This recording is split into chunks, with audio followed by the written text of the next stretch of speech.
Hello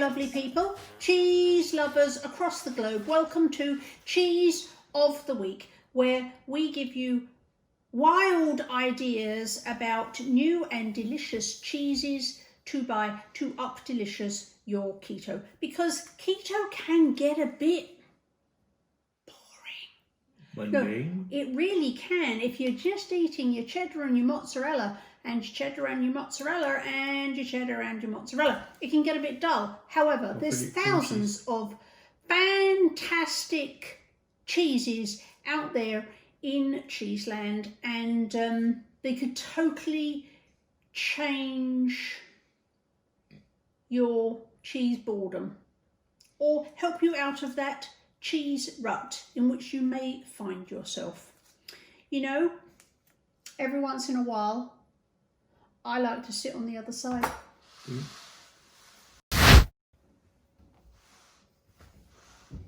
It's different over here.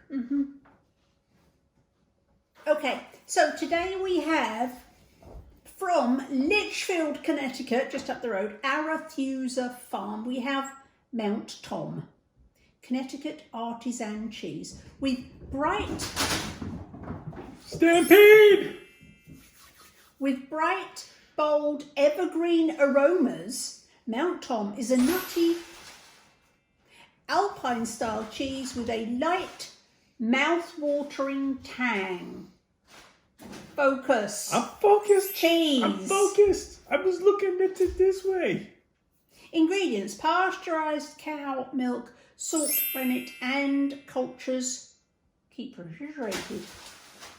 It's definitely a good idea to keep cheese refrigerated. So this comes up from just up the road, and if you've never been to New England or you've never been to Connecticut and you have a minute, Litchfield is adorable. It is very cool. Litchfield's very cool. And we had another Arethusa Farms cheese not too long ago. It was called Crybaby, which you really liked.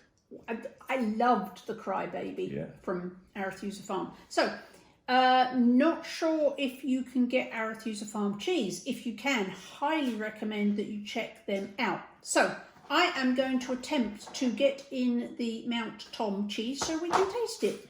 So I will put whatever contact information I can find for Arethusa Farms in the show notes below, website, whatever there. So while you're going down to check out the show notes, make sure you hit the little bell so you can get an alert every time we get a new Cheese of the Week video out. And like and subscribe to the channel and leave a comment. We work to answer those comments, almost all of them that come through, as quickly as we can.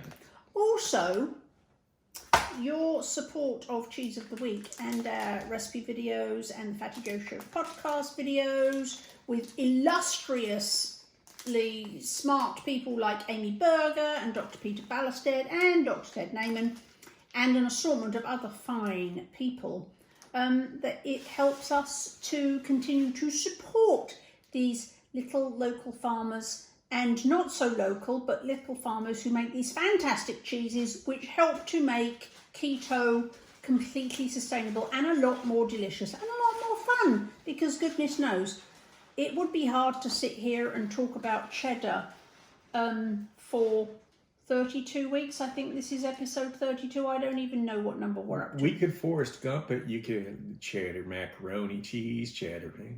Anyway, so I don't think even I could do that. So your support of our little channel really helps us to help these folks, because we can put their name on the map. We can tell you how fabulous their products are or aren't in the case of a particular truffle cheese. And it helps everybody. Helping the local peoples. She had a hard time with that truffle cheese. I'll put the link in like one of the cards that come through. Yes. Check that out. Anyway, so it has this rindy thing, which I know they often say you can eat the rind, but that doesn't appeal to me. Really, seriously. It almost looks like wood bark. Yeah. So I am, because I'm kind. We did have a person write in who said to use the rind in sauces, stews, and things like that to get more flavor. That one of the celebrity chefs that they follow does that. And I've actually seen it done when I was in Naples, when I saw it done for the first time, and it does add some cool flavor if you get a really good, flavorful randy cheese. I want to know what an evergreen aroma is. I think pine trees, but I don't get any pine tree out of this. But it's very good. Nutty Alpine style. Definitely nutty. It's definitely nutty. Definitely got a tang to it that is making my mouth water. This is in contrast to the cryberry cheese, which was a very mild, like very subtle flavor cheese, very good.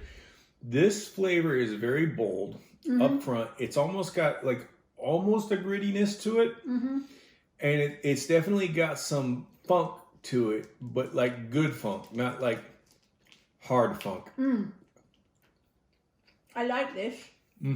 However, I would eat this with a cracker or something, or I'd put it in something. Charcuterie board. It's very sharp, but I do like the Crybaby better, but that's just me. You may like the Mount Tom better. I was a big fan of the Crybaby. We went for a Sunday drive, and I think I ate all the Crybaby cheese. And I think I stole yours. Yeah. Or most of it. Most of it. I got the Crybaby was lovely. We'll link to the Crybaby video so you can see what I was talking about. So, I knew you want some more. This is, for me, I actually like the bolder flavored cheeses. And I mean, I'm not one that goes too funky with them, but like I like some bold flavor. And this has, not only does it have that funky flavor, but it's got some sharpness to it, like an aged sharp cheddar cheese, but different.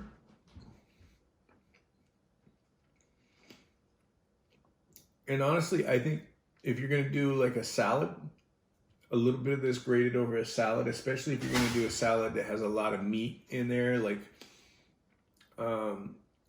let's say if you're doing like a chicken salad, chopped chicken, or even like some sort of like chopped beef style, like steak on your salad, this would go really well with it. It would actually, you're right.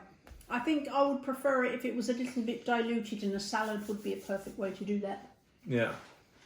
Yeah, and it would be too, it's got that right kind of funk too. It would go, I know I say this a lot, but I love burgers, and this would definitely be a good burger cheese. Yeah, I'm not sure that it would melt very well. You don't necessarily have to do it melty. Hi, Buster. But if you ever had a bacon and blue burger where I had this really awesome bacon and blue burger where they actually mixed chunks of crisp bacon in and chunks of the blue cheese in with the meat, and then cooked it that way.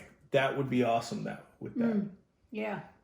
So like mixed in with the meat and grilled up, that would be great. This is Buster. Well, his real name is Mr. Buttersworth, but he's called Buster, and he's my favourite. And he doesn't like me. One of the newest babies. He is Jemima's twin brother. Ooh. And I love him. And Jemima doesn't want to play today, so no cheese for Jammy. Hi.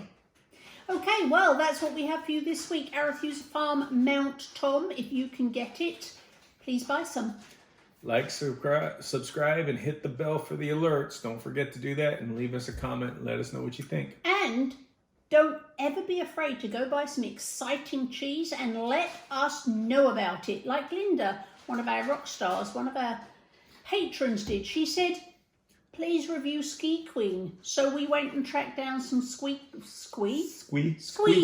some Ski Queen cheese, and we had an experience that we may not have had Linda not suggested it to us. That was a very unique cheese. That was a very unique cheese. So that was a very unique anyway, cheese. From Buster and Mr. Yogi Parker and me, we bid you adieu, happy cheesing, and we'll see you next Thursday on Cheese of the week. Cheese of the week. That's See on a ya. Thursday. See ya. They're over there. It's on Thursday. See ya. See ya. Bye. Thursdays.